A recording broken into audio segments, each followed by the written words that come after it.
मेरे प्यारे गुरुमुख सज्जन, परम संत श्री कबीर साहब जी अपने वचनों में फरमाते हैं, कबीर सब जग दुख भरा, सुखिया नहीं संसार, सुखिए केवल भक्त जन, जाके नाम आधार।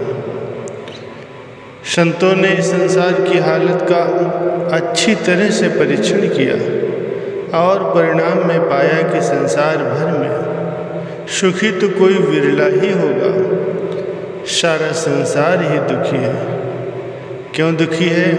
क्योंकि वो दिन रात अपने पास दुखदायी सामान एकत्र करने में लगा हुआ। जिनसे वह सुख की आशा रखे है वे सब सामान दुखदायी है और उनको एकत्र करने के पश्चात दुख ही मिलेगा। फिर सुखी कौन है? किसके पास सुख है? महापुरुषों ने बताया है, केवल भक्तजन।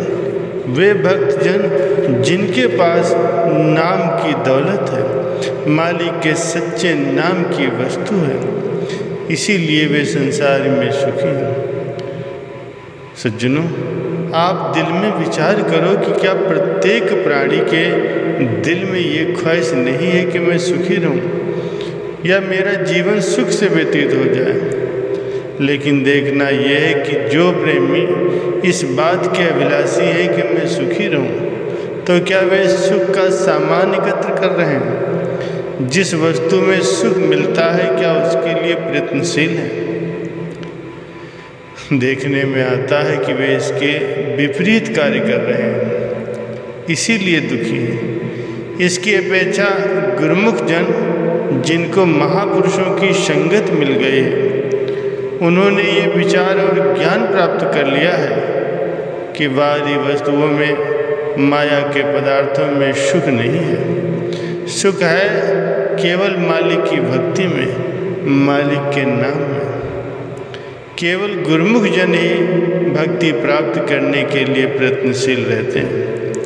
ये तो कुदरती बात है कि जिसको भक्ति प्राप्त हो गई उसे सुख और आनंद अवश्य ही प्राप्त हो जाएंगे। इसमें कोई संशय की बात नहीं है। कुदरत का अटल नियम है कि भक्तिवान सदैव सुखी रहता है और भक्ति से विहीन सदैव दुखी। जिस प्रकार आप कभी गर्मी की ऋतु में किसी पहाड़ पर चले जाओ तो ये कहने की बात नहीं कि वहाँ सर्दी मिलेगी, वहाँ गर्मी तो होगी ही नहीं। जब हिल स्टेशन की तासीर ही ठंडी है तो कुदरती तौर पर वहाँ ठंडक और शांति ही मिलेगी। इसी प्रकार महापुरुषों की संगत में भक्ति की प्राप्ति में इंसान को सुख शांति प्राप्त होती है। ये किसी से छुपी हुई बात नहीं है और ना ही इसके लिए प्रमाण देने की जरूरत है। प्रकृति के नियम के अनुसार भक्ति से सुख और माया से दुख प्राप्त होता है। इसीलिए गुरुमुख पूर्णतया विश्वास से अन्य सभी ख्यालों को छोड़कर अपने मन को भक्ति में लगाते हैं, क्योंकि इंसान वास्तव में इस दुनिया में केवल भक्ति के लिए आया है। सोचा जाए कि मानव जन्म प्राप्त करके क्या सारी आयु वो दुख कष्ट ही उठाता रहेगा या कभी सुखी भी हो पाएगा? नहीं, सौभाग्य से ये सुअवसर उसको प्राप्त हुआ है। यही सुखी बनाने का अवसर है। इस लोक में ही नहीं बल्कि परलोक तक को वो खुशहाल बना सकता है। कुदरत ने ये मानुष जन्म रूपी दात उसको दी है, लेकिन गफलत में, मन के धोखे में आकर के इंसान इसकी कदर व कीमत नहीं जानता है, इसकी असलियत नहीं जानता है। माया के पदार्थों को संचित करने में सदैव लगा रहा, इसीलिए सुख व आराम की स्थिति से वंचित हो गया। महापुरुष जीव को बताते हैं, चिताते हैं, होशियार करते हैं कि माया के धोखे से बचो, सही रास्ते पर चल करके अपने वास्तविक जीवन, सच्चे सुख, सच्ची शांति को प्राप्त कर लो। वो किसमें है?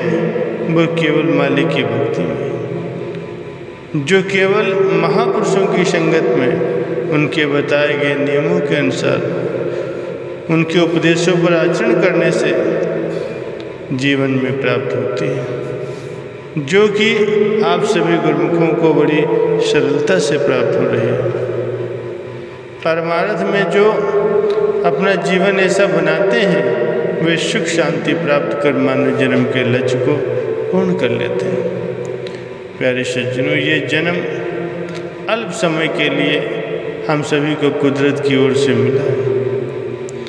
ये मनुष्य का जीवन इतना कीमती और अमूल्य है कि इसमें यदि मनुष्य अपने लक्ष्य को भूल जाए और फिर जन्म जन्मांतरों तक ठोकर खाता रहे, दुखी होता रहे, तो महापुरुषों को कितना अफसोस होता है कि जितनी याचना करने के पश्चात ये उसे मानव जन्म मिला था, ये मानव जन्म क्या गफलत और धोखे में ही इसको बर्बाद कर दिया जाएगा।